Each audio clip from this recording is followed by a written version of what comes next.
Abdul Somad sudah talqin tarekat, maka dia sudah bid'ah. Kalau begitu, Anda juga melakukan bid'ah, karena baca Quran itu dengan talqin.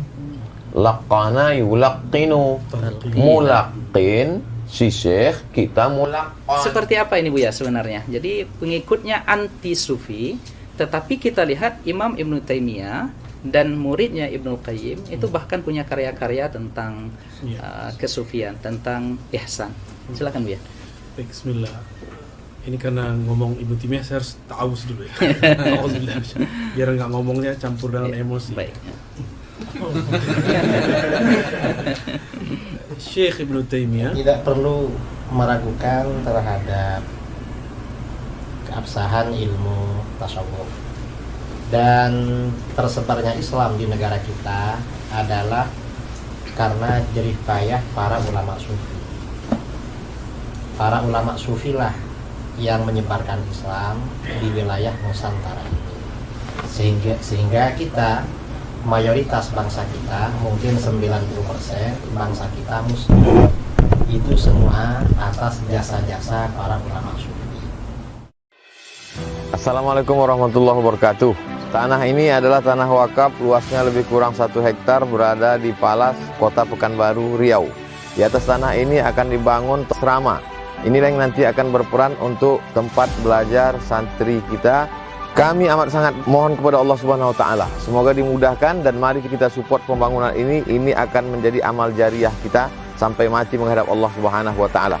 Apa yang kita tanam hari ini, itu yang akan kita petik.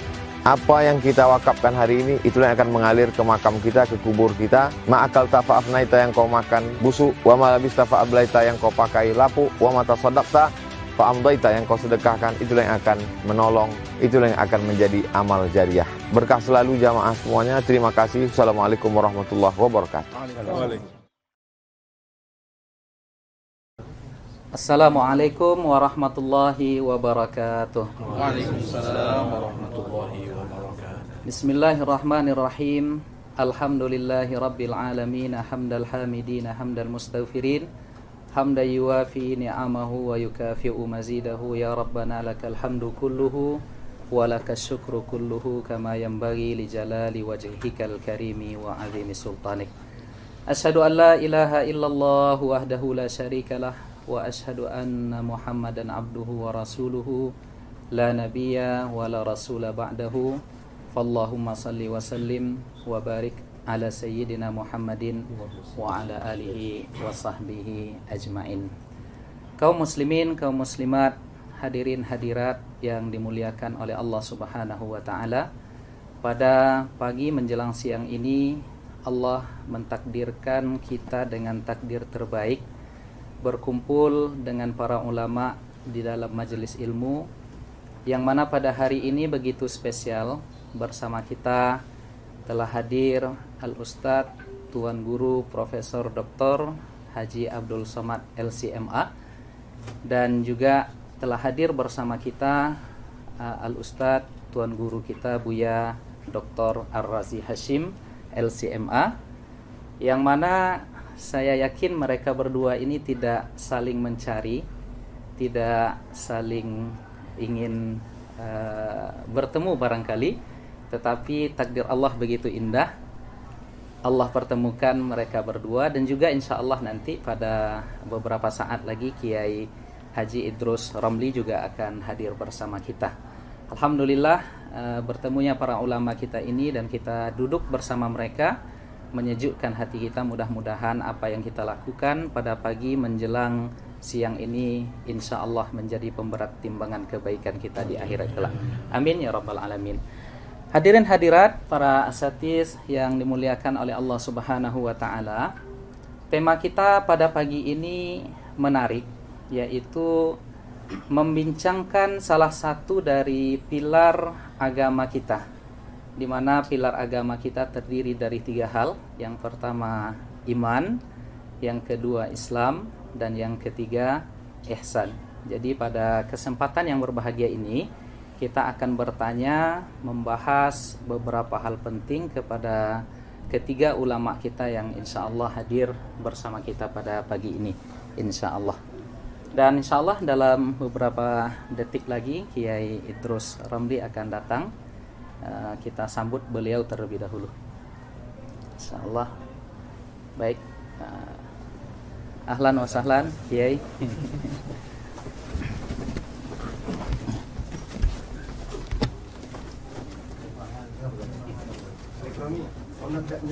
Nabda min al-awwal.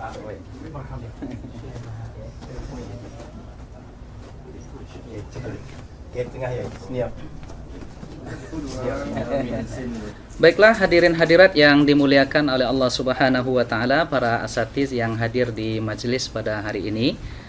Untuk tidak memperpanjang mukaddimah, kita langsung akan berdiskusi santai dengan ketiga alim ulama kita yang hadir pada pagi ini bersama kita, di mana tema besar kita pada hari ini adalah meluruskan stigma negatif terhadap tasawuf.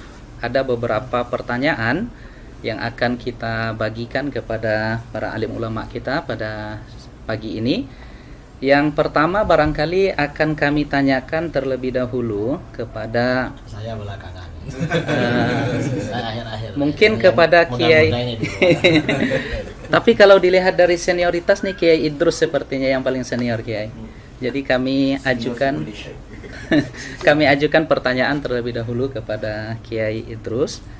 Ini tentang sebenarnya tasawuf itu apa? Apa bedanya tasawuf dengan akhlak, tazkiyatun nufus, ihsan, daqaik, raqaik, haqaik, dan lain sebagainya, Kiai?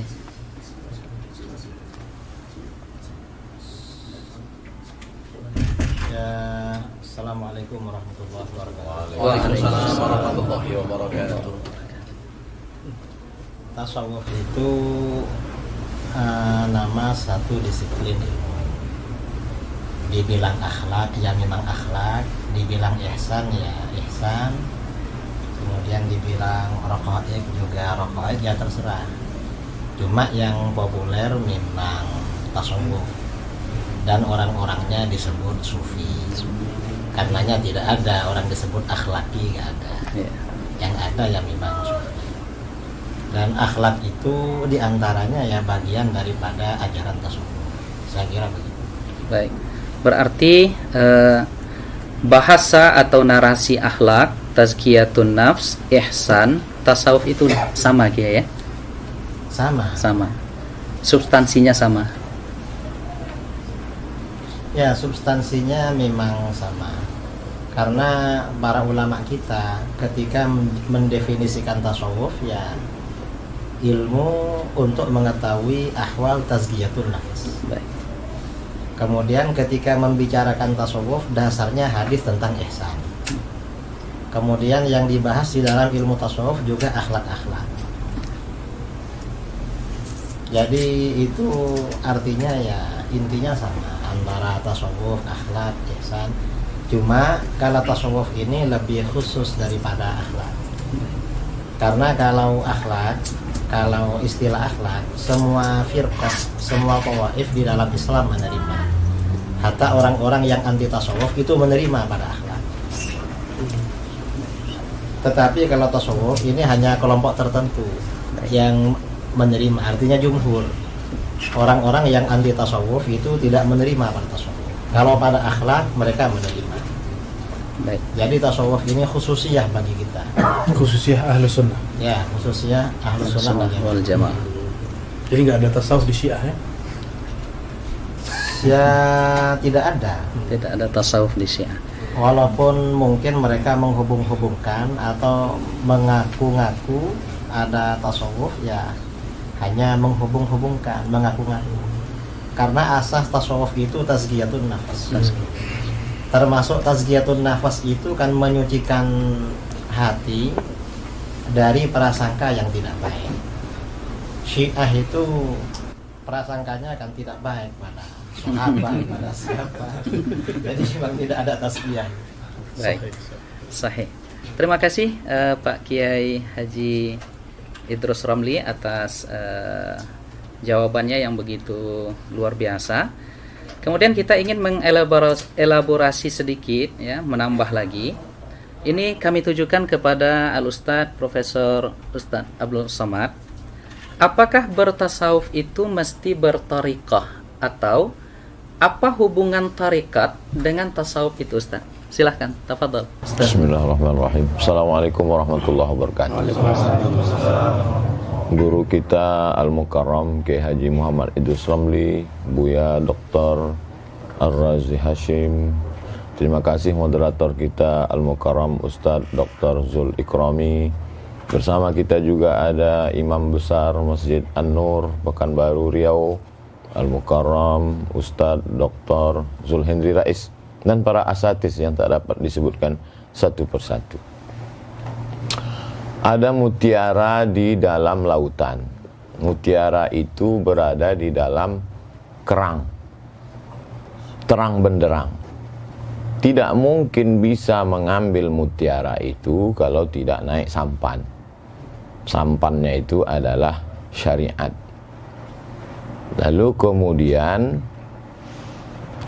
dia mesti berenang. Berenangnya itu adalah tariqat. Lalu kemudian laut, ada lautnya. Lautnya itu adalah hakikat. Lalu setelah dia naik sampan, berenang di laut. Kalau berenang di darat, itu buaya darat.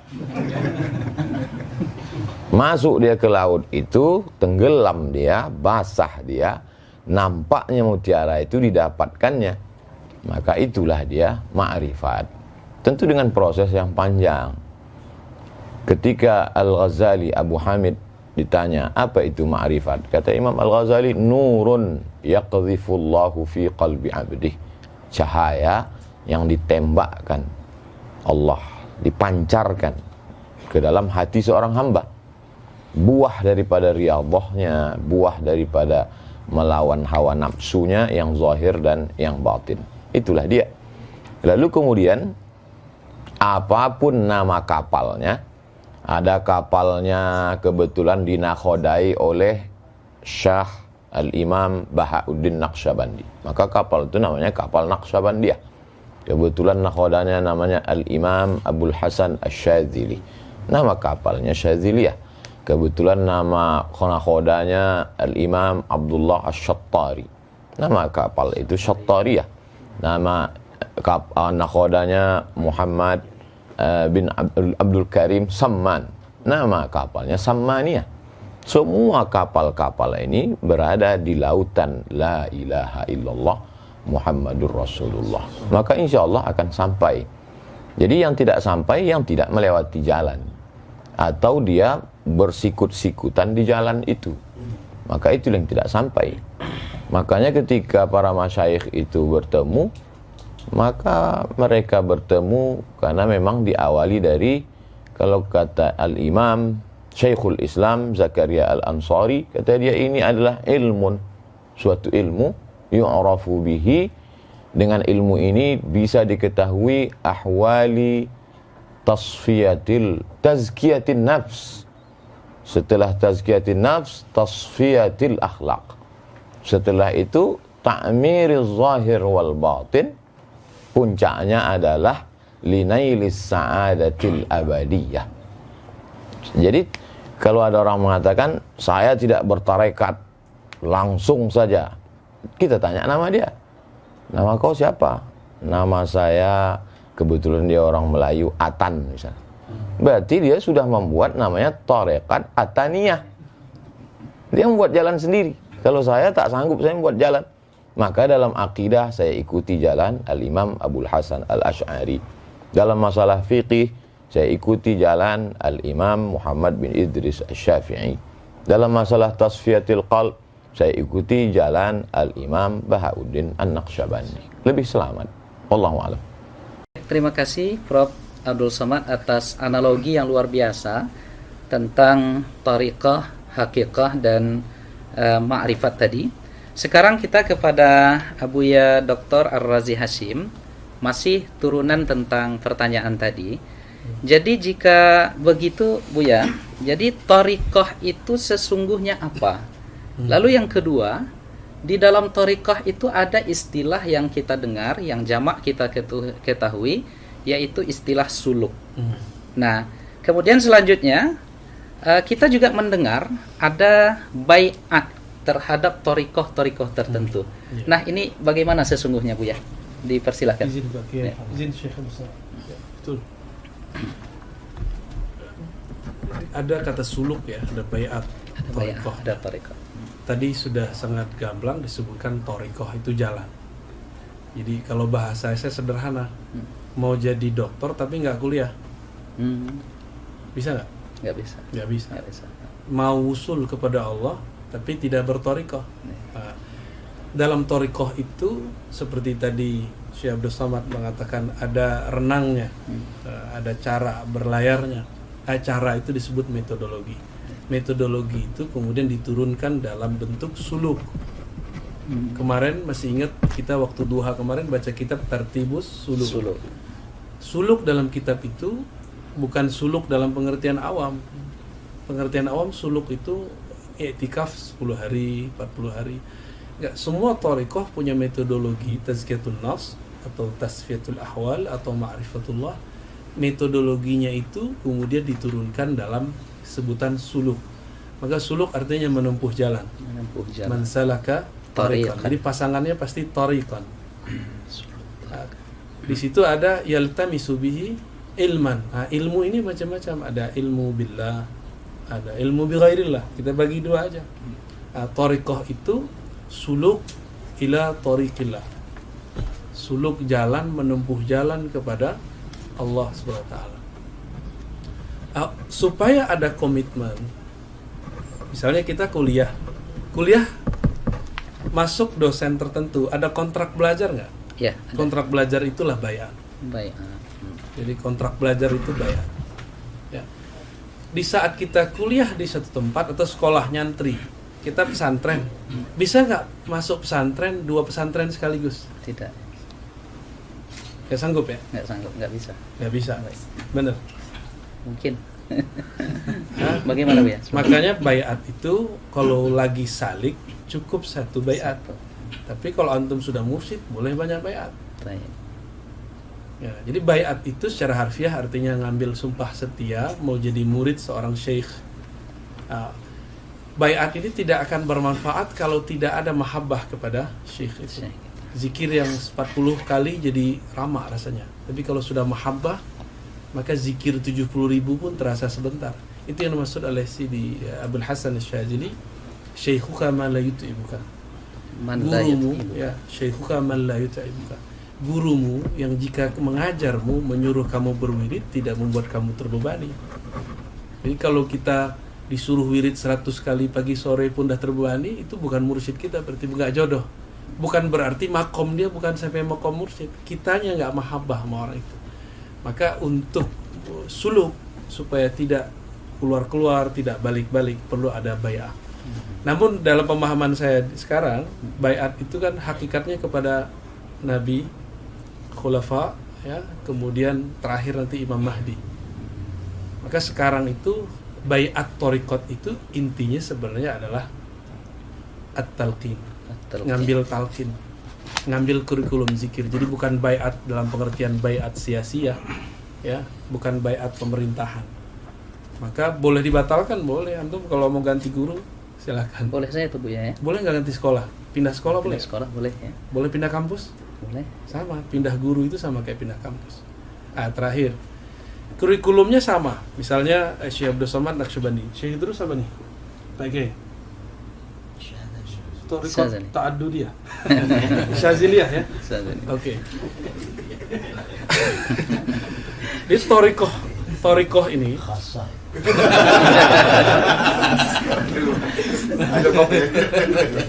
Ada BPS. namanya sama. Sekolah itu sama-sama kurikulumnya kurikulum A, B. Yang beda siapa? Gurunya, bukan bangunannya. Maka at-thariqah itu yang aham itu bukan nama thariqatnya, bukan nama manhajnya, tapi man mursyiduhu. Siapa mursyidnya? Nah, itulah inti dari thariqah bai'at. Ya. Ya, penjelasan yang luar biasa rekan-rekan sekalian yang dimuliakan oleh Allah. kita tambah lagi dan semakin kesini semakin menarik. Ya, saya ingin ke Profesor Ustadz Abdul Somad lagi. Jadi jika demikian adanya tentang thariqah, tentang suluk dan lain sebagainya, ini mengapa Ustadz di dalam setiap thariqah itu zikirnya berbeda-beda dan mengapa ditalkinkan? Silakan Ustaz. Saya dengan Al-Mukarram Dr. Zulhendri Rais berjumpa dengan Syekh Muwaffaq Mursyid Syadziliyah yang juga muhaddis karena banyak ijazah hadis, murid dari Syekh Badruddin Al-Hasani.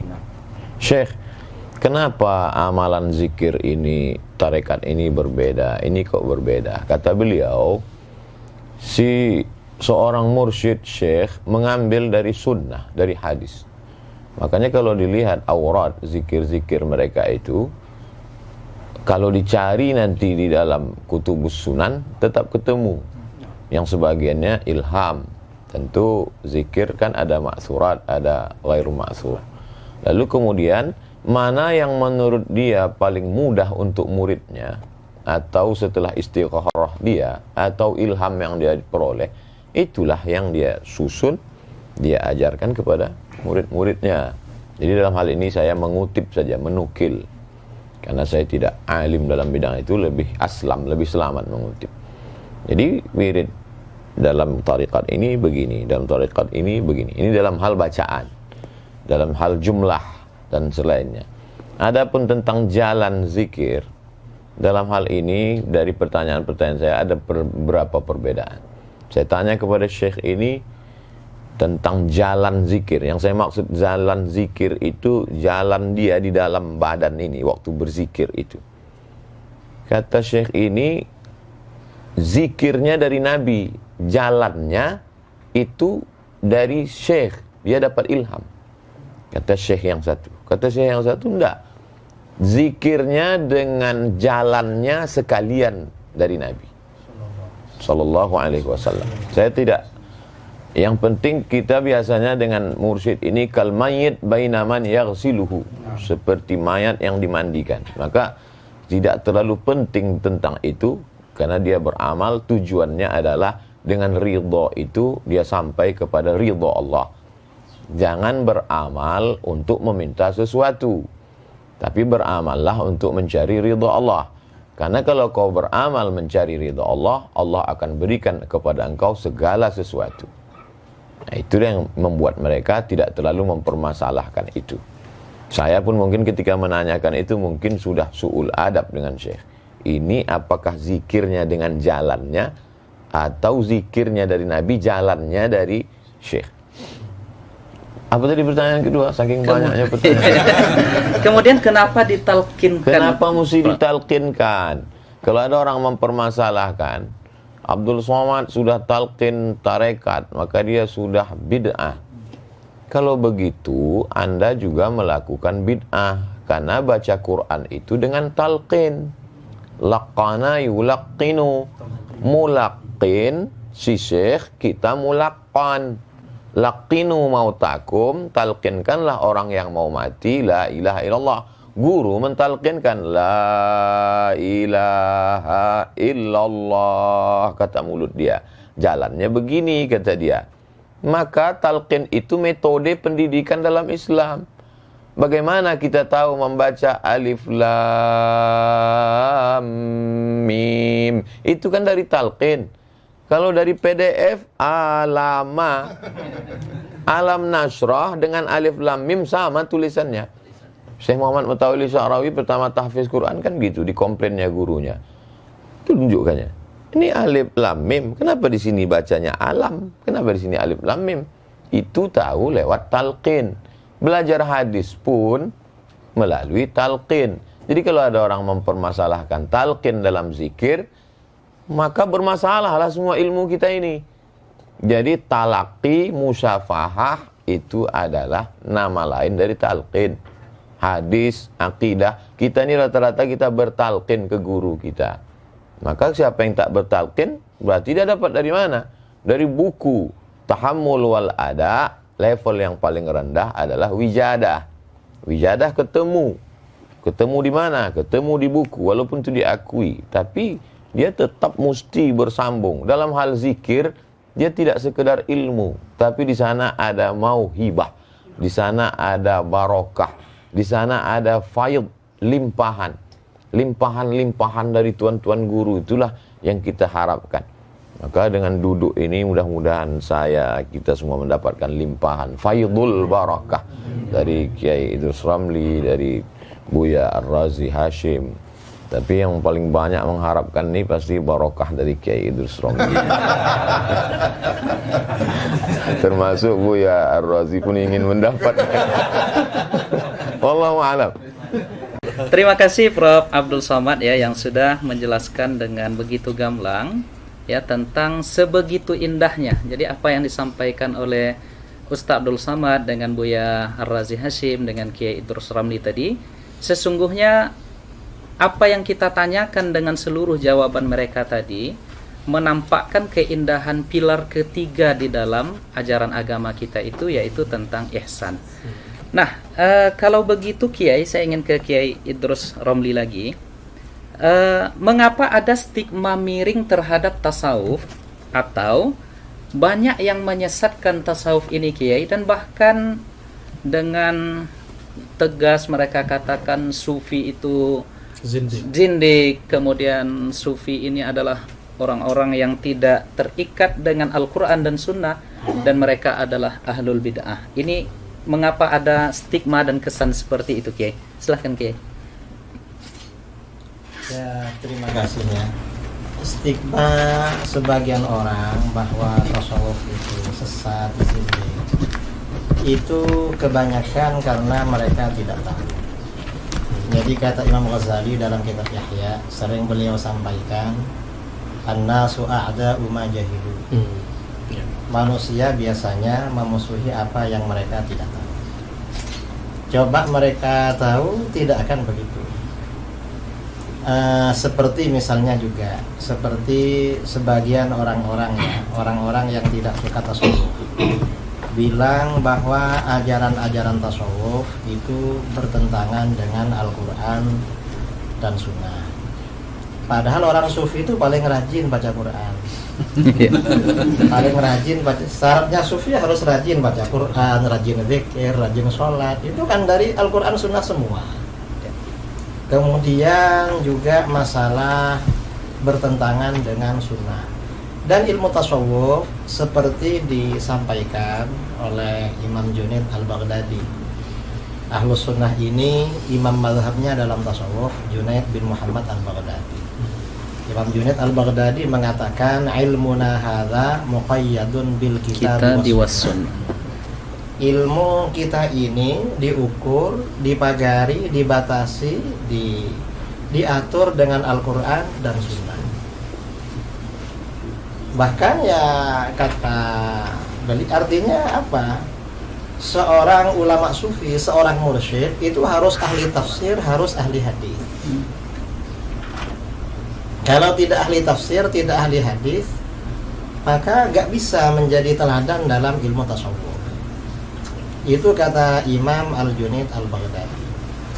Dan para ulama sufi ini dasar-dasarnya kembali pada Al-Quran, pada Alkitab dan Sunnah, lebih dari itu.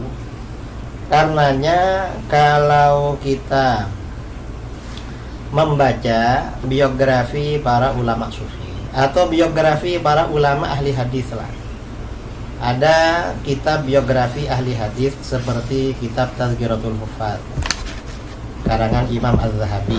Biasanya kalau pakar-pakar hadis, dokter hadis seperti Tuan Guru Ustaz Abdul Somad, Tuan Guru UZR ya, ini tahu kalau kitab-kitab itu. Tahu ini dokternya hadis Pak, bukan ya? Hadas.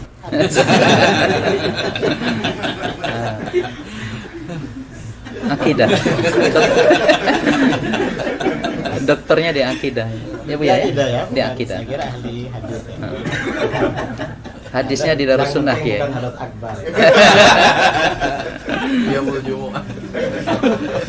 Itu banyak kita jumpai para ahli hadis terkemuka itu justru ulama sufi. Baik. banyak para hufad ya. Jadi level tertinggi dalam ilmu hadis tuh biasanya kan yang mendapat gelar hafid, hufad lah. Itu yang level tertinggi kalau di sekolah mungkin S3, doktornya tuh hafid itu. Nah, itu yang sufi itu banyak sekali. Ada misalnya kita kalau baca kitab sering Rawahu Abu Nu'aim. Abu Nu'aim ini orangnya sufi dan beliau menulis biografi para ulama sufi dengan metode ahli hadis yang berjudul kitab Hilyatul Auliya. Kitab Hilyah ini bisa dikatakan kitab tasawuf, bisa dikatakan kitab hadis. Bagi muhaddis cocok karena memang standarnya mulai dari sanad-sanad, kemudian dari manhaj yang disampaikan itu ahli hadis. Dikatakan kitab tasawuf cocok juga karena dari awal memang pembelaan terhadap ajaran tasawuf. Jadi kitab Hilyatul Auliya. Atau misalnya siapa lagi ya yang ahli hadis seperti Ibnul A'rabi, itu juga ahli hadis tapi sufi ahli hadis.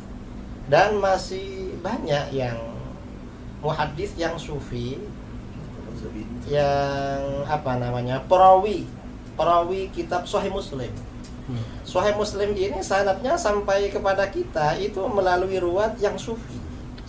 Gak ada yang selain sufi. Kalau ilmu tasawuf dibatalkan, habis semua riwayatan kita terhadap kutubus sittah ini habis semua putus. Karena ulama sufi memang yang mengemban itu. Kemudian lagi ya, ada yang mengatakan bahwa di kalangan tasawuf itu ada kelompok zindik. Yang zindik itu mungkin itu yang disebut dengan dakhil, oknum. Jadi dia sebenarnya bukan betul-betul sufi, tetapi tasawuf dijadikan kedok untuk menyebarkan kezindikannya. Nah, untuk oknum-oknum seperti ini bukan hanya di kalangan sufi, di kalangan ahli hadis ada juga. Makanya di kitab-kitab mustalah hadis ya, ada hadis-hadis palsu ahdatsat uzzanadiqah yang dibikin-bikin oleh orang-orang zindik. Dan ini nggak bisa kelompok zindik yang membuat hadis-hadis palsu lalu kita jadikan stempel untuk merusak semua ahli hadis misalnya. Loh, ahli hadisnya ternyata zindik, padahal ya cuma oknum. Oknum itu ya di mana-mana. Di mana-mana ada. Di kalangan ahli kalam yang zindik ya juga ada. Kalangan ahli hadis ya ada. Hatta di kalangan fuqaha yang punya pendapat syadz itu juga ada. Di mana-mana ada memang. Dan kita ya menilai sesuatu itu standarnya secara umum, secara ghalib, bukan pakai yang standar yang syadz, yang oknum-oknum itu. Saya kira itu ya. Kalau masalah thariqah, sebenarnya kita semua ini berthariqah. Saya kalau thariqah dalam istilah ini tasawuf, thariqahnya secara tabarruk syadzili. Tapi kalau thariqatul hayah, thariqah kehidupan saya seperti dari guru-guru saya selalu menyampaikan thariqatuna at-ta'allum wa ta'lim. Thariqah saya ini belajar dan mengajar. Ada guru-guru mau ngajar kita dengar. Ada orang-orang mau belajar sama kita, ya kita ajari. Itu thariqah kita memang. Baik, terima kasih Kiai Idrus Ramli atas penjelasan yang begitu luar biasa. Saya akan ke Buya Ar-Razi Hashim. Jadi turunan dari ajaran thariqah itu Buya. Iya. Dan kita sering diserang di sini. Dan anehnya lagi saya lihat, yang saya perhatikan, mereka juga sesungguhnya ini persoalan robitoh. Jadi ada yang menyerang kita dalam persoalan robitoh, tetapi sesungguhnya mereka berrobitoh. Allahumma innaka ta'lamu anna hadhil quluba qad istama'at, dan itu mereka sebut juga sebagai kawan-kawan kita sebagai doa robitoh. Nah, sekarang robitoh itu apa Buya? Dan apakah betul robitoh itu dalam tanda kutip mempertuhankan guru? Kadang kita di ribat-ribat di majelis kita itu ada foto-foto guru kita, dan kita dituduh oleh sebahagian sahabat-sahabat kita ini mempertuhankan, mengqadasahkan guru. Nah, jadi bagaimana ini Bu ya? Silakan Bu ya. Ya, para pembenci tasawuf itu kurang mengerti bab cinta. Rabithah itu adalah alaqatul hub baina syekh wal murid, baina al-murid wa syekh. Jadi hubungan cinta antara guru, murid dan guru. Seharusnya rabithah itu, jadi kita bagi ada ar-rabithah al-kubra, ada ar-rabithah as-sughra. Yang paling pantas kita ikat cinta itu hanya kepada Allah. Allah hanya bisa lewat Rasulullah. Maka rabithah yang kubra itu cuma kepada baginda Rasulullah SAW. Namun karena kita tidak bertemu Rasulullah, maka Nabi mengatakan, tuba liman ra'ani. Tuba liman ra'ani. Kalau nggak bertemu aku, kan tadi beruntung yang bertemu aku melihat aku. Ya sudah, tuba liman ra'a man ra'ani. Itu rabithah. Itu dalil rabithah yang pertama yang paling sahih. Ya. Dan disebutkan di riwayat Ahmad, Nabi mengulangnya sab'an. Berarti 7 kali. Liman ra'a man ra'a man ra'a man ra'a. Berarti 7 generasi. Ya. Terus dalam hadis Imam Ibnu Majah ada yang semakna, Ahmad juga ada, Abu Nuaim dalam Hilyah tadi disebut oleh Pak Kiai Idrus. Nabi ditanya 2 lafaz, man awliyaullah, yang kedua man khairun nas. Apa jawaban Nabi? Man idza ru'u dzukirallah. Itulah dalil rabithah terkuat. Dan cara rabithah ada di situ. Siapa yang jika dia dipandang, divisualkan, diingat, maka mengingat mereka, memandang mereka, menghantarkan kita kepada Allah Subhanahu wa taala. Itulah rabithah yang hakiki. Ya. Dan itu mesti bersanad. Ya. Mesti ditalkinkan. Ya. Jadi itu dalil rabithah. Apa masih kurang? Iya. Artinya semua amalan-amalan yang ada atau praktek di dalam dunia tasawuf itu ada dalilnya dari Al-Qur'an dan Sunnah ya. Nah, sekarang ru'u kan dipandang. Ya, dipandang. Karena kita susah membayangkan guru, boleh nggak kita ambil foto guru taruh di rumah? Iya. Boleh nggak? Boleh. Kalau memandang foto beliau membuat kita ingat ilmu beliau tentang zikrullah, maka bagian dari rabithah. Dulu kalau orang-orang Pariaman di mat'amnya itu, di rumah makannya ada foto Angku Salih. Ya. Angku Salih itu dulu berkalam. Kalau fotoku ada di rumah kalian, tapi kalian tidak sholat, tolong dicopot, tolong dibakar. Berarti rabithahnya nggak nyambung gitu. Ya. Terputus Bu ya. Nah, itu salah satu contoh rabithah. Ya. Nah, terima kasih Bu ya. Saya ke Profesor Ustadz Abdul Somad.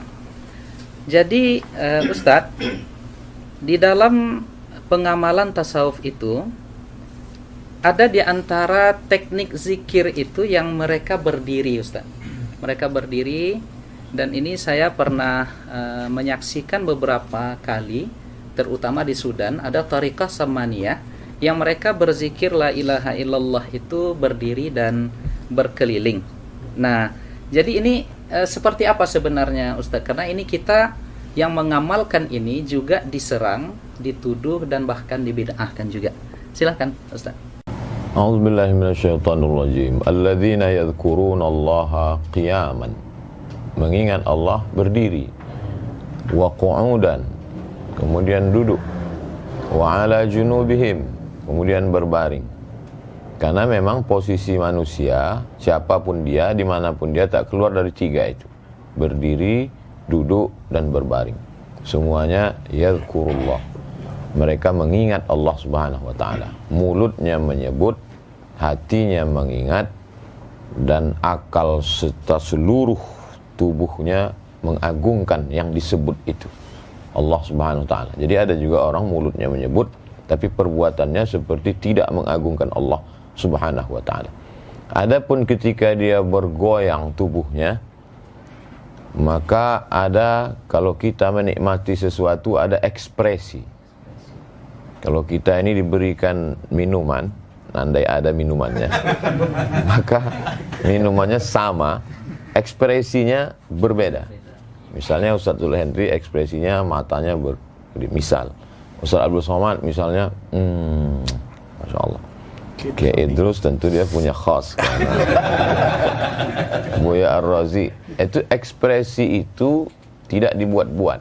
Kalau dibuat-buat namanya tasannu, dibuat-buat. Jadi Al-Imam Al-Qushairi dalam Ar-Risalah Al-Qushairiyah dalam pembahasan tentang as-sama, ketika mereka mendengarkan lantunan syair zikir, lalu kemudian terjadi ekspresi di tengah orang yang mendengar dan mengikuti itu atau hadrah. Kalau ekspresinya itu murni karena zauq dia, karena Allah, maka berarti itu memang pemberian Allah, hibah. Tapi kalau dia ternyata sengaja tasannu, membuat-buat supaya dikagumi orang, supaya disangka sudah wusul, padahal dia belum apa-apa, maka dia sudah kadzib, dusta, bohong. Jadi kalau kita kenal orangnya, kenal saya Ustadz Zulhendri misalnya, saya tahu pendidikannya, saya tahu keilmuannya, saya tahu amalnya, terjadi sesuatu pada dirinya, saya tidak akan tuhmah, saya tidak akan menuduh beliau sudah melakukan tasannu, membuat-buat. Tapi kalau ada yang jahil, kita sudah tahu, itu kekeliruan adalah ketika menghukum generalisir, diambil sampelnya si jahil tadi, itu secara ilmiah tidak benar. Kita mau meneliti Masjid Ar-Rahman. Apakah masjid ini cukup standar menurut standar Kota Pekanbaru dan Riau? Lalu ketika kita sholat Jumat di sana, pulang, sendal kita hilang. Lalu yang kita ungkap di seminar adalah sendal hilang itu. Itu kita tidak adil. La yajrimannakum syana'anu qaumin ala alla ta'dilu. Jangan karena kebencian kepada pengurusnya, mungkin jadwal khutbah pernah dicoret, lalu membuat kita tidak bersikap adil dan mengambil sampel yang salah itu. Bukankah Goldziher menolak hadis? Dia katakan itu hanya produk abad kedua, hanya karena dia melihat beberapa kekeliruan kecil yang diluruskan oleh Syekh Muhammad Mustafa A'zami. Berarti salah. Jadi kalau ada orang menilai tasawuf salah dari kasuistik tadi, maka sesungguhnya metodologi yang dia pakai sama dengan metodologi Goldziher. Jadi keliru. Jadi dalam hal tentang dia menggoyangkan kepala atau menetes air matanya adalah ekspresi terhadap zauk, cita rasa. Untuk merasakan kopi saja kadang perlu puluhan tahun. Untuk merasakan nikmatnya makanan, pakaian perlu. Bagaimana dengan rasa? Tentu itu melalui proses riyadhah yang panjang. Makanya ketika orang mau mengikut zikir, selalu saya tanya, Ustadz saya mau talqin zikir, kau tinggal di mana? Saya di Rokan Hulu. Oh, pergilah ke Pondok Darussalam. Di sana ada Buya Alaidin yang secara tariqat mu'tabar dan beliau alim Azhari. Oh, saya dari Pelelawan, ada di sana Buya Somad, anak beliau, adik kelas saya, Ustadz Zul, imam di Masjid Agung, dan dia alim, faqih. Jadi kita arahkan kekeliruan, kesalahan adalah ketika orang yang baru taubat 2 hari, ikut berzikir, diangkat menjadi khalifah, mursyid, lalu itu merusak tasawuf.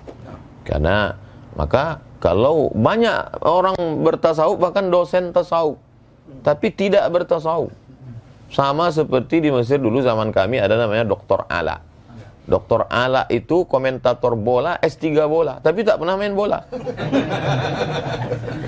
Itu jadi ketemu ada orang yang beramal tasawuf tapi tidak berilmu. Ada orang berilmu secara teori tapi tak bertasawuf. Beda dengan Mesir. Syekh Dr. Profesor Dr. Ahmad Omar Hashim, rektor waktu kami dulu belajar, itu mursyid dan dia mensyarah Sahih Bukhari, alim. Nah itu jadi perlu, alhamdulillah hari ini para kiai, para buya, para orang alim bertasawuf. Inilah yang akan meluruskan tasawuf. Wallahu a'lam. Terima kasih Prof. Abdul Somad yang semakin luar biasa penjelasan-penjelasan dari semua narasumber, tuan guru kita.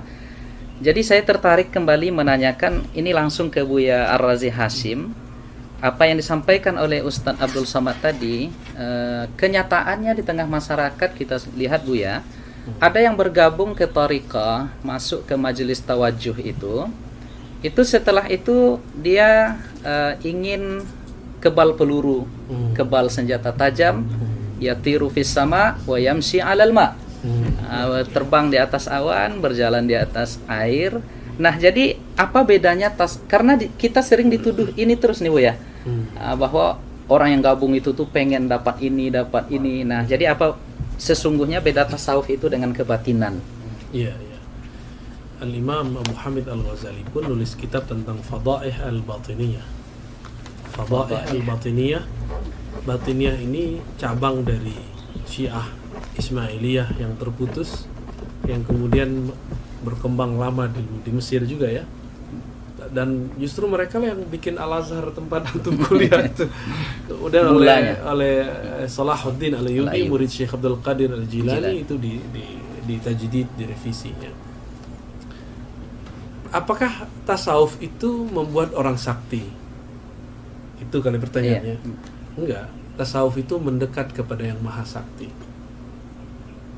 Apakah tasawuf bikin kebal? Bukan. Tasawuf itu biar antum kebal neraka nanti. Ketika ada hadis Bismillahirrahmanirrahim la yadurru ma'asmihi syai'un fil ardi wala fis sama, ya. Itu hadis kan dipakai kan untuk silat, debus. Itu boleh. Minta burhan namanya, minta bukti. Ya Allah, kalau memang betul doa ini tembus ke badan, maka tidak ada lagi mudarat langit dan bumi. Tapi jangan sering-sering. Maka lakukan sesekali aja kayak Nabi Ibrahim. Liyatma'inna qalbi. Boleh sesekali. Itu mau diajarin. Belum makamnya Bu ya. Bukan, orang SMA aja bisa, masa dokter nggak bisa.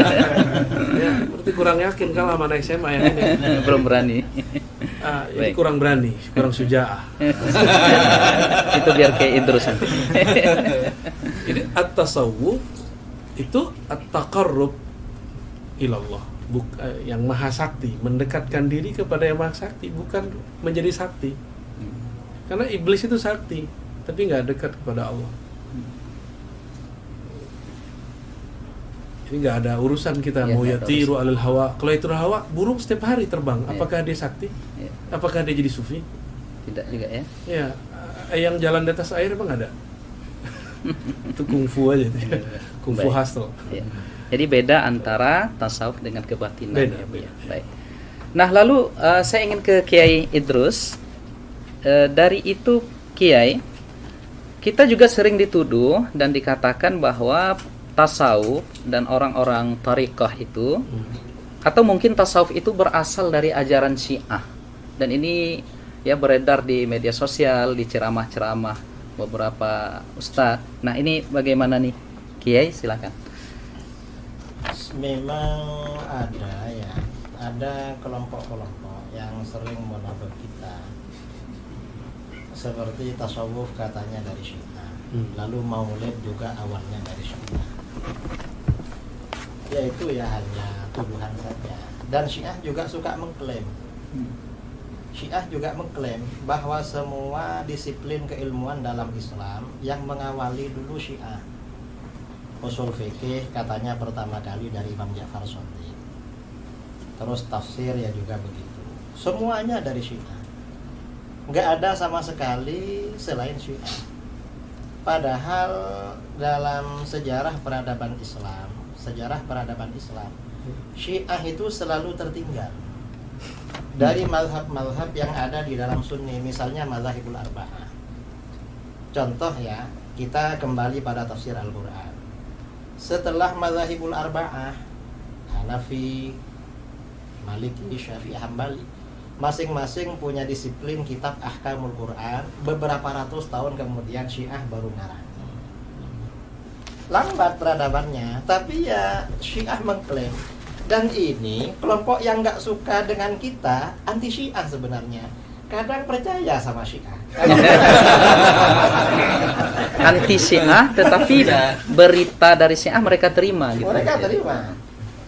Ya, karena mengapa? Ya karena mereka agak suka aja sama kita sebenarnya. Jadi dibilang dari Syiah. Ada lagi yang lebih parah dari itu. Tasawuf itu katanya dari Yahudi.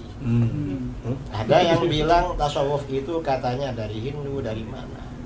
Itu lebih parah lagi, tuduhan-tuduhan seperti itu. Padahal ya enggak. coba kita baca di Muqaddimah Hilyatul Auliya. Hilyatul Auliya, Imam Abu Nuaim menulis kitab Hilyatul Auliya itu kan untuk menjelaskan kalau tasawuf itu tidak identik dengan kebatinan. Tasawuf itu tidak identik dengan inhilal minas syariah, melepaskan diri dari ajaran syariat. Tidak. Tasawuf itu tidak identik dengan aliran-aliran di luar Ahlus Sunnah, tidak. Karenanya beliau menjelaskan di dalam kitab Hilyatul Auliya itu. Jadi kalau itu dibilang dari Syiah ya Tidak tepat. tidak tepat sama sekali. Dan semuanya memang Syiahnya mengakui, lalu yang ini percaya. Percaya aja. Padahal ya tasawuf ini ya dari Islam itu sendiri, dari Al-Quran, dari hadis. Kalau kita mempelajari tasawuf, misalnya kitab Ihya karangan Imam Al-Ghazali. Kitab Ihya ini kajian utama di pondok-pondok, termasuk kurikulum wajib. Kalau tidak mengajarkan kitab Ihya berarti pondoknya nakis. Karena itu syaratnya pondok itu harus ada kitab Ihya. Coba baca di kitab Ihya. Hampir semua abwab di kitab Ihya itu dalilnya qala Allah Ta'ala. Lalu setelah itu wa amal ahadits. Setelah itu amal athar. Enggak ada pernyataan misalnya qala Syiah. Enggak ada begitu. Atau qala al-Batiniyah. Qala al-Hunud, orang Hindu. Enggak ada begitu. Semuanya Al-Qur'an hadis. Kalau kita pelajari itu di kitab Ihya itu sangat lengkap, tidak perlu membuka syarah. Di Ihya lengkap sekali. Semua persoalan dalilnya Al-Quran, Sunnah, hadis, asar ulama salaf. Ada semua. Saya dari tadi disuruh jawab tuduhan-tuduhan terus.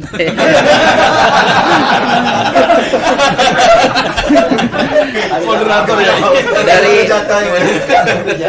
Karena memang Kiai Idrus ini selama ini kita perhatikan menangkis subhat itu beliau Masya Allah, maka kita arahkan kepada beliau. Baik. Baik, terima kasih Kiai. Saya ingin kembali ke Prof. Ustadz Abdul Somad.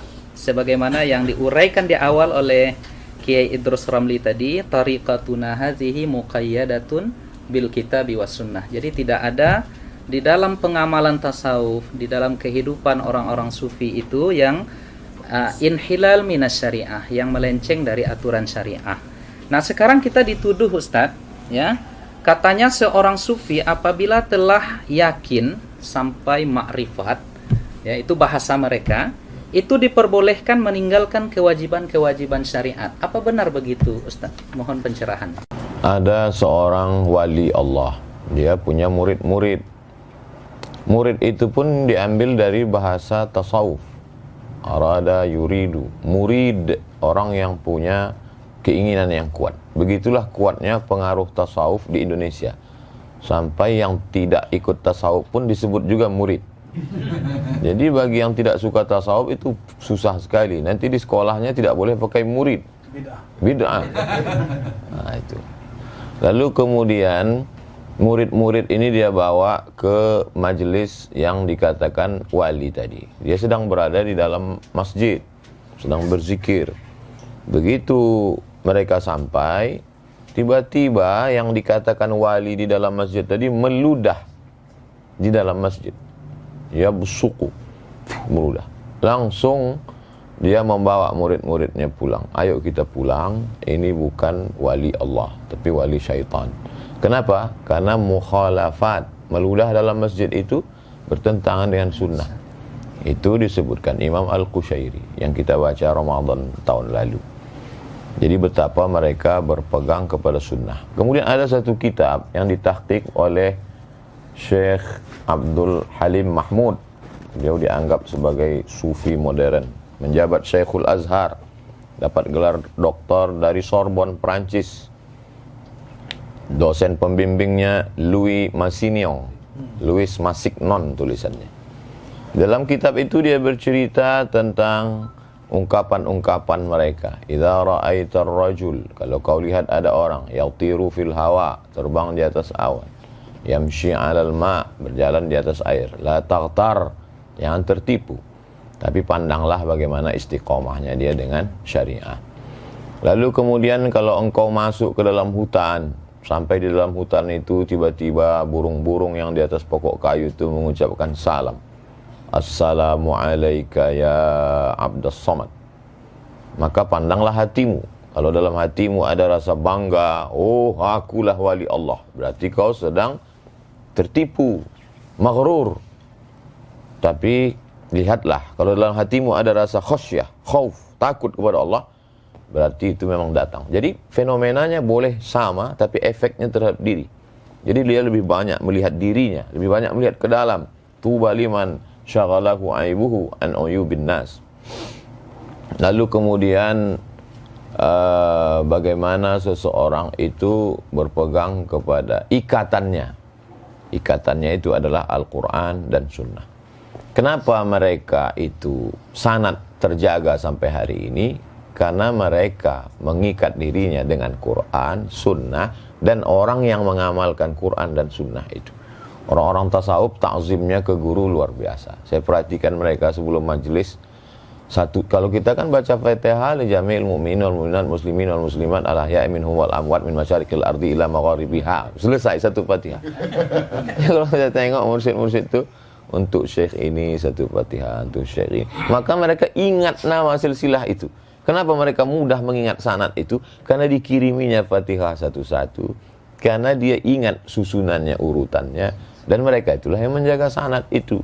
Itu salah satu bukti mereka berpegang dengan Quran dan Sunnah. Dan juga orang-orang yang mengamalkan Quran dan Sunnah itu. Wallahu a'lam bishawab. Terima kasih Prof. Uwas yang sudah menguraikan kepada kita dengan uraian yang juga sungguh luar biasa. Kemudian saya ingin langsung ke Buya Ar-Razi dulu, ya, karena kita lihat kajian-kajian Buya Ar-Razi ini banyak mengokohkan pilar yang ketiga ini tentang tasawuf, tentang kerohanian. Jadi sesungguhnya Buya, jika ada 3 pilar ini, apakah seorang Muslim itu wajib bertasawuf? Mau jawab langsung apa jawab muter-muter? Langsung Bu ya. Muter dulu dikit nggak apa-apa.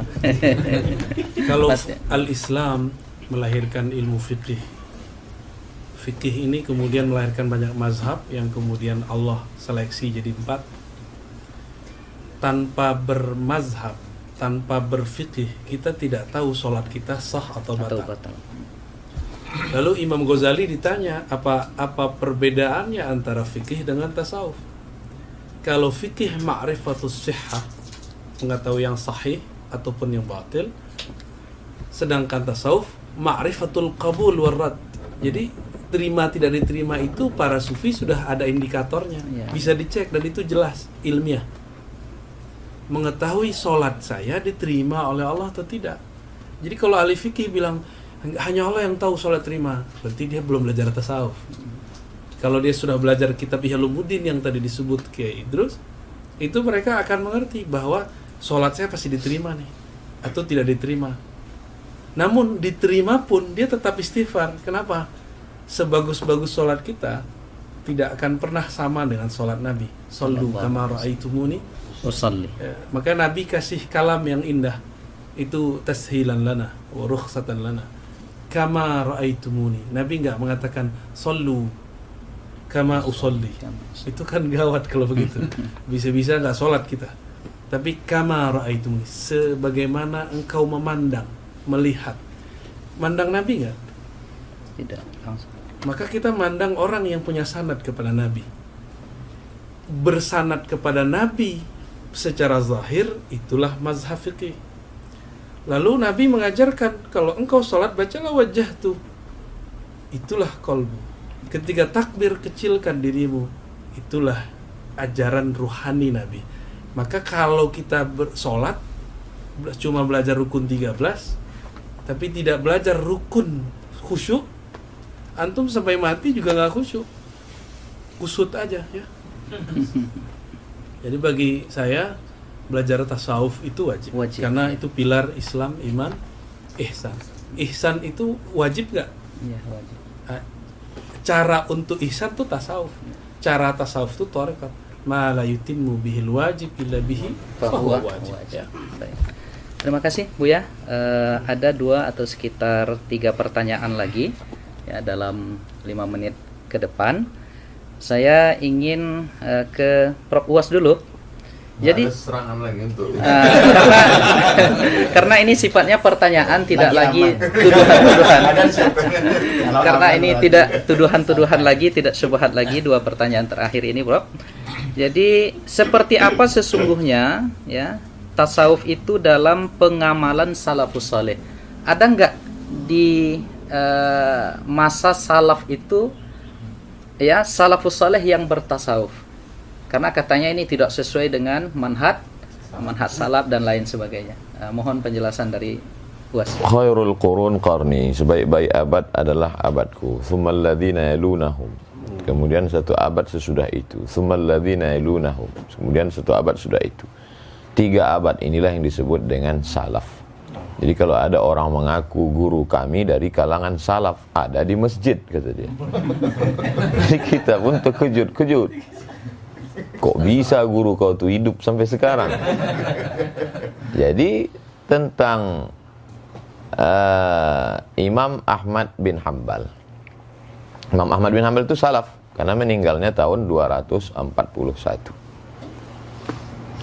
Datanglah seorang perempuan bertanya ke Imam Ahmad bin Hanbal, apa hukumnya menjual kain tenun?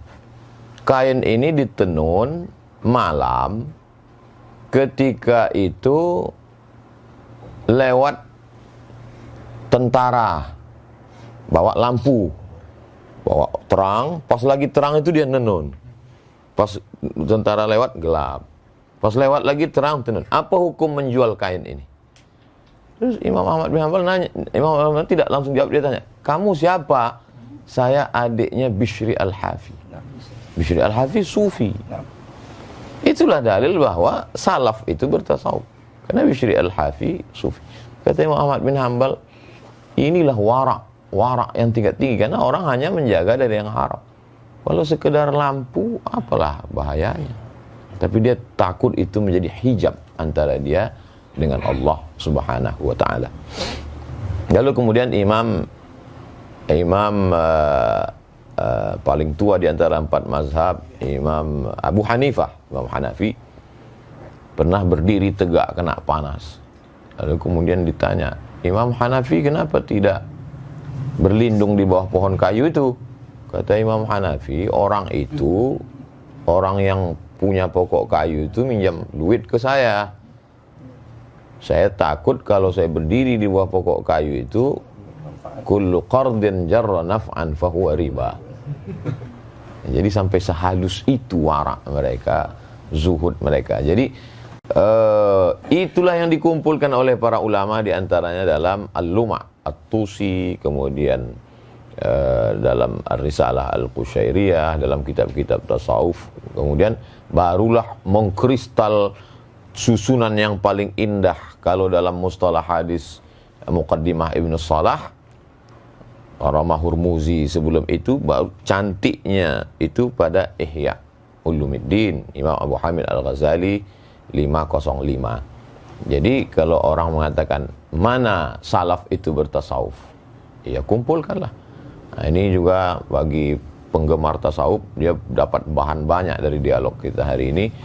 Bisa kumpulkan salaf bertasawuf, dalil-dalilnya, bagaimana mereka wara, zuhud, bagaimana mereka takut kepada Allah dan lain sebagainya. Imam Ahmad bin Hanbal ketika beliau amat sangat wara. Jadi sifat-sifat tasawuf itu ada pada diri mereka walaupun mereka tidak menyebut dirinya sufi.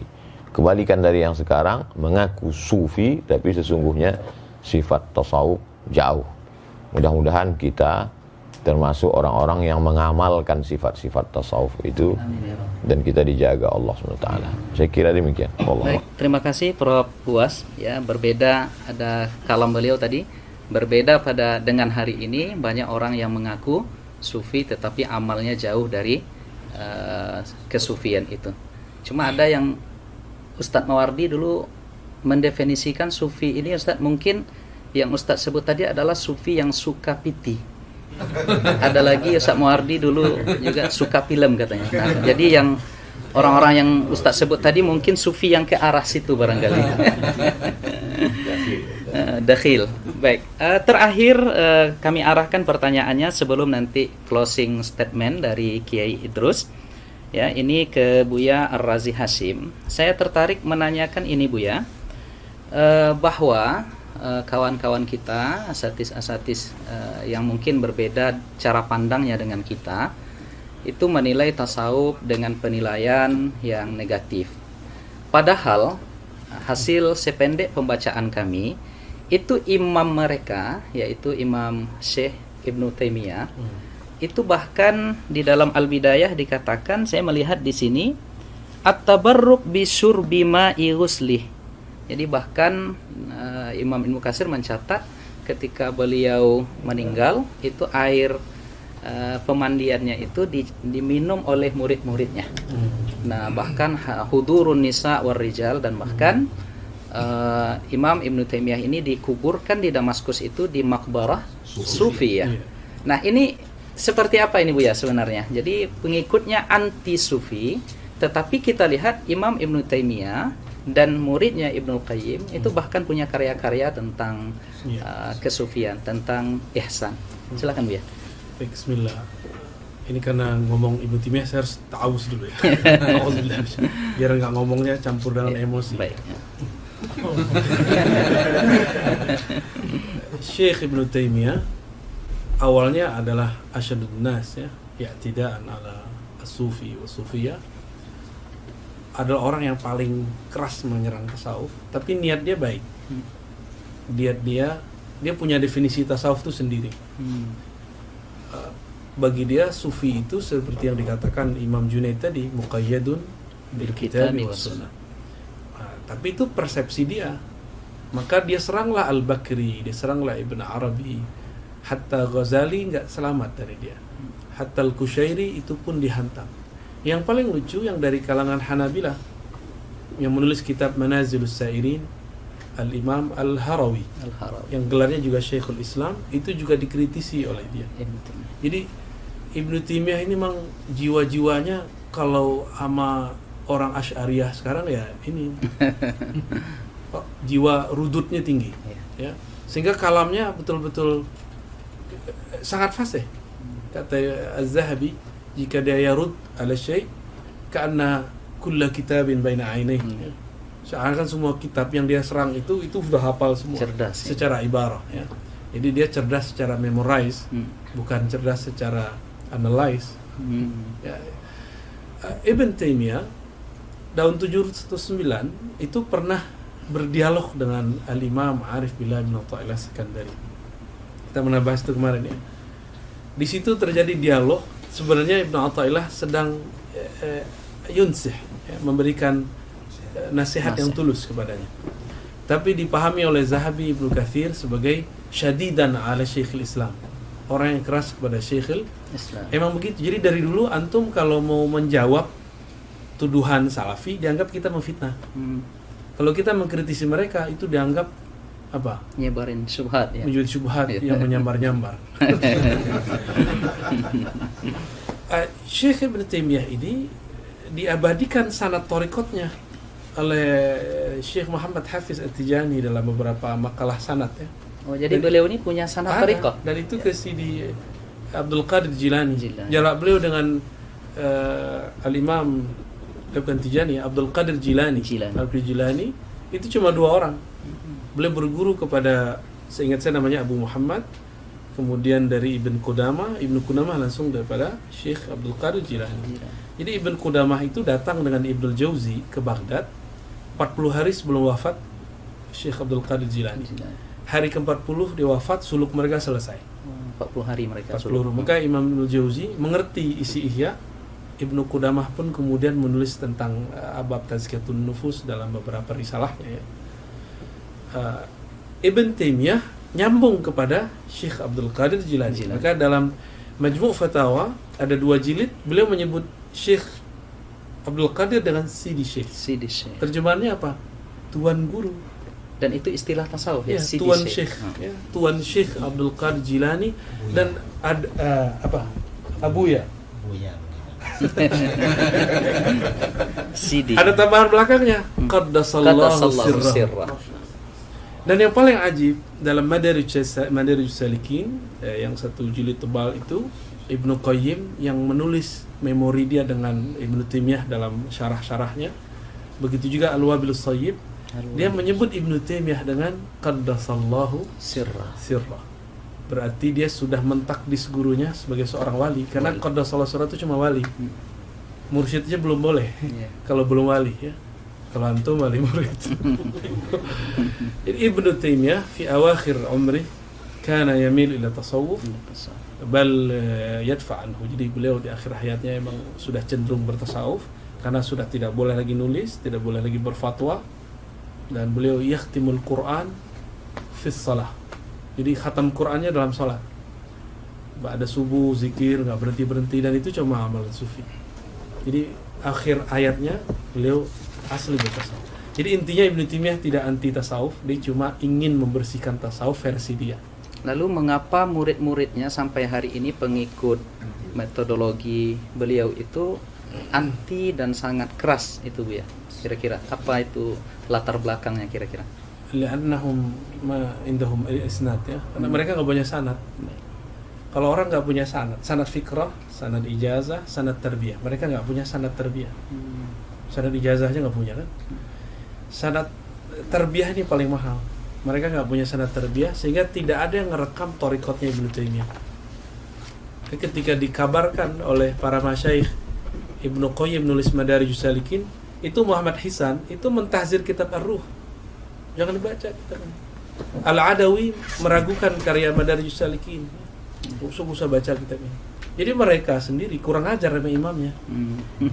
Apalagi sama kita. Apalagi sama orang-orang di samping saya. Jadi ini terakhir ya.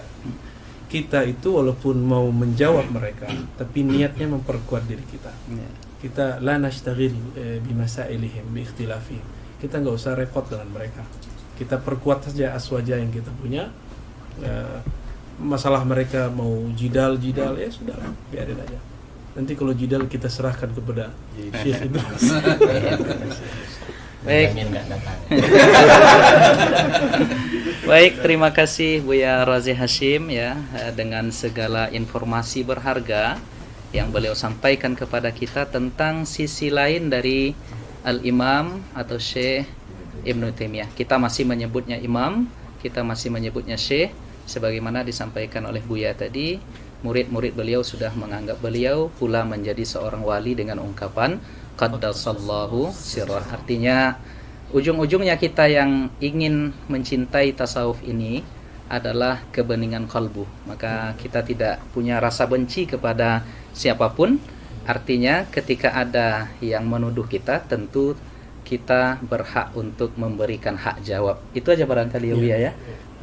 Prof Was. Nah, terakhir kita minta closing statement dari Kiai Idrus Romli, karena tadi pertanyaan-pertanyaannya memang yang sifatnya rudud harus diberikan kepada beliau dan sudah habis ya tentang rudud itu.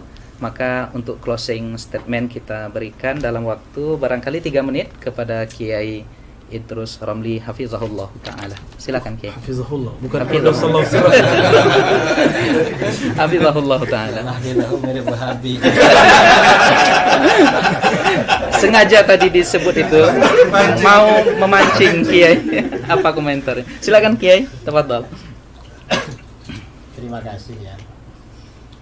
Jadi saudara-saudara kaum muslimin dimanapun Anda berada, dari tadi kita menikmati sajian tentang ilmu tasawuf yang disampaikan oleh ini dua tuan guru yang sangat viral sekarang ini.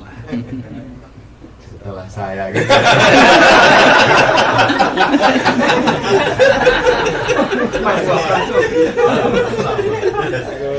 Ada ujungnya. Merasa Tuan Guru UAS, kemudian juga di samping saya Buya Dr. Al-Wazi Hashim, dan beliau semuanya doktor. Saya gurunya dokter. Saya ini kawannya. Dokter pilih ijazah. Maafin saja. Bahwa ajaran tasawuf itu adalah ajaran Islam yang murni dan sumbernya dari Al-Quran, hadis, serta pengamalan generasi salaf sejak para sahabat dan generasi berikutnya. Itu ajaran tasawuf. Dan tasawuf ini merupakan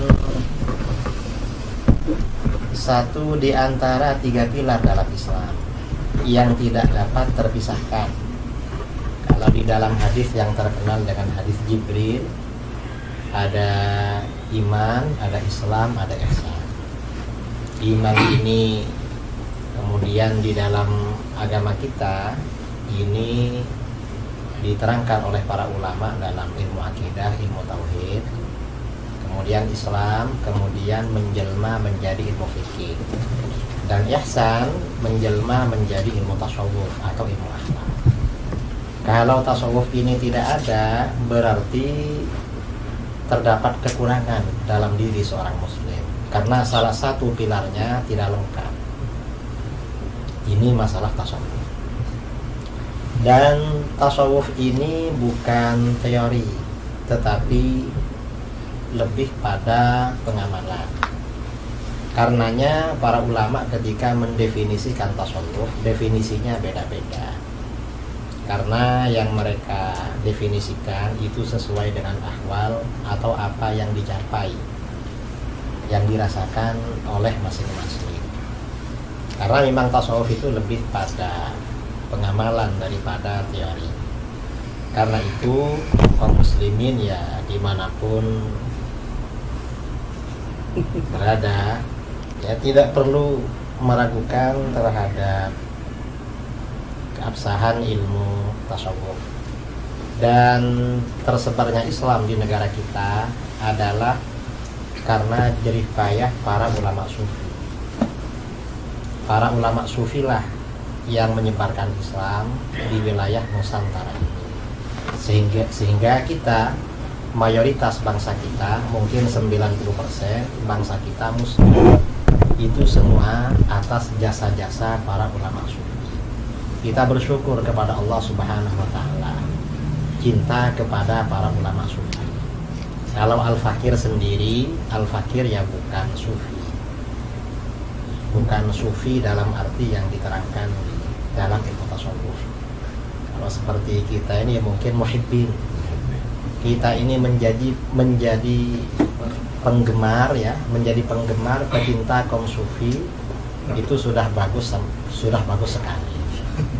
Kalau kita ini menjadi sufi betulan seperti para ulama sufi yang dulu-dulu, ya mungkin ya bukan makomnya. Kita ini hanya makom pencinta sufi. Saya kira seperti itu. Dan saudara-saudara gak perlu ragu-ragu dengan kebenaran tasawuf. Kalau ada orang-orang yang tidak suka dengan tasawuf, menuduh-nuduh atau bilang sesat, bilang apa, itu gak perlu didengar. Karena mereka, yang jelas mereka tidak masuk dalam dunia tasawuf dan bukan orang-orang sufi. Saya kira itu dari saya, mungkin mewakili dari 3 narasumber, 2 saya dan 2 kawan ini ya, termasuk mewakili diri sendiri. Idrus dilawan. Saya kira itu dari saya. Kurang lebihnya mohon maaf. Assalamualaikum warahmatullahi wabarakatuh. Waalaikumsalam warahmatullahi wabarakatuh. Masya Allah, rekan-rekan sekalian, para asatiz, para hadirin hadirat yang dimuliakan oleh Allah, keterangan-keterangan, penjelasan dan uraian yang disampaikan oleh ketiga pendekar aswaja ini luar biasa. Saya tidak akan menyimpulkan apapun yang mereka sampaikan. Tetapi sebagai penutup dari moderator, saya teringat dan diingatkan oleh beberapa kawan tadi. Dulu ada 3 orang Asy'ariyah sezaman. Yang pertama namanya adalah Al-Imam Ibnul Baqillani.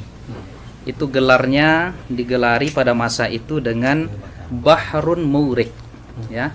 Beliau ini ibarat lautan yang menenggelamkan. Kemudian ada Al-Imam Abu Bakar Ibnu Furaq, Ibnul Fawraq, ya. Ini gelar beliau adalah Sallun Mitraq, ya. Pedang pemukul besi. Jadi luar biasa hujah-hujah beliau sezaman dengan Imam Ibnul Baqillani. Dan ada lagi disebut oleh Imam Nawawi, beliau ini adalah Al-Ustadz Abu Ishaq Al-Isfirayini. Nah, ini gelar beliau adalah Narun Tuhrik. Narun Tuhrik, ya, api pembakar. Nah, sekarang agaknya kita boleh memberikan gelar kepada ketiga asatiz kita di sini, ya, rekan-rekan yang setuju, ya. Yang pertama kepada Buya Ar-Razi Hashim kita gelari dengan Barqun Lami', ya. Barqun Lami', kilat yang menyilaukan. Kemudian kilat yang menyilaukan, insyaallah dengan ilmu dan ruhani beliau. Kemudian kepada Yai Idrus, karena beliau biasanya garang, ya, untuk merudut segala, ya, mengkonter segala pemahaman-pemahaman yang keliru, kita gelari sebagai Asadun Qami', yaitu singa pemberangus. Karena beliau punya saja'ah, ya.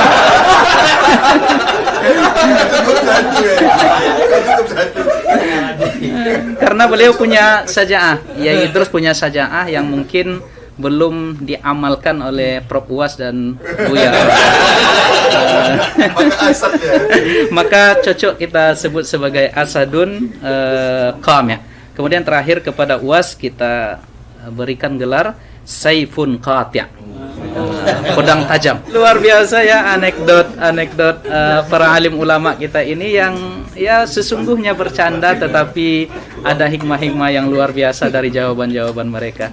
Kita bermohon kepada Allah Subhanahu wa taala, semoga Allah kumpulkan kita dengan Sayyiduna Muhammad sallallahu alaihi wasallam di surganya dan diberikan nikmatnya pandangan kepada Allah Subhanahu wa taala kelak di surga, kita mendapatkan ridha darinya. Dan tentunya kita yang berkumpul di sini dan siapapun yang melihat video ini mudah-mudahan diberikan kasih sayang oleh Allah Subhanahu wa taala, dan kita ungkapkan, ya, kepada mereka dan kepada yang hadir semuanya bahwa kita mencintai mereka karena Allah Subhanahu wa taala. Demikian acara kita, diskusi kita pada pagi ini yang mengumpulkan 3 pendekar aswaja, yang mudah-mudahan ini memberikan pemahaman yang baik kepada seluruh yang mendengarkan. Dan banyak maaf dari kami yang membawa acara ini. Kita tutup dengan doa kafaratul majlis. Subhanallahumma bihamdika asyhadu an la ilaha illa anta astaghfiruka wa atubu ilaik. Wa barakallahu fikum. Semoga Allah jaga kita semuanya. Wassalamualaikum warahmatullahi taala wabarakatuh.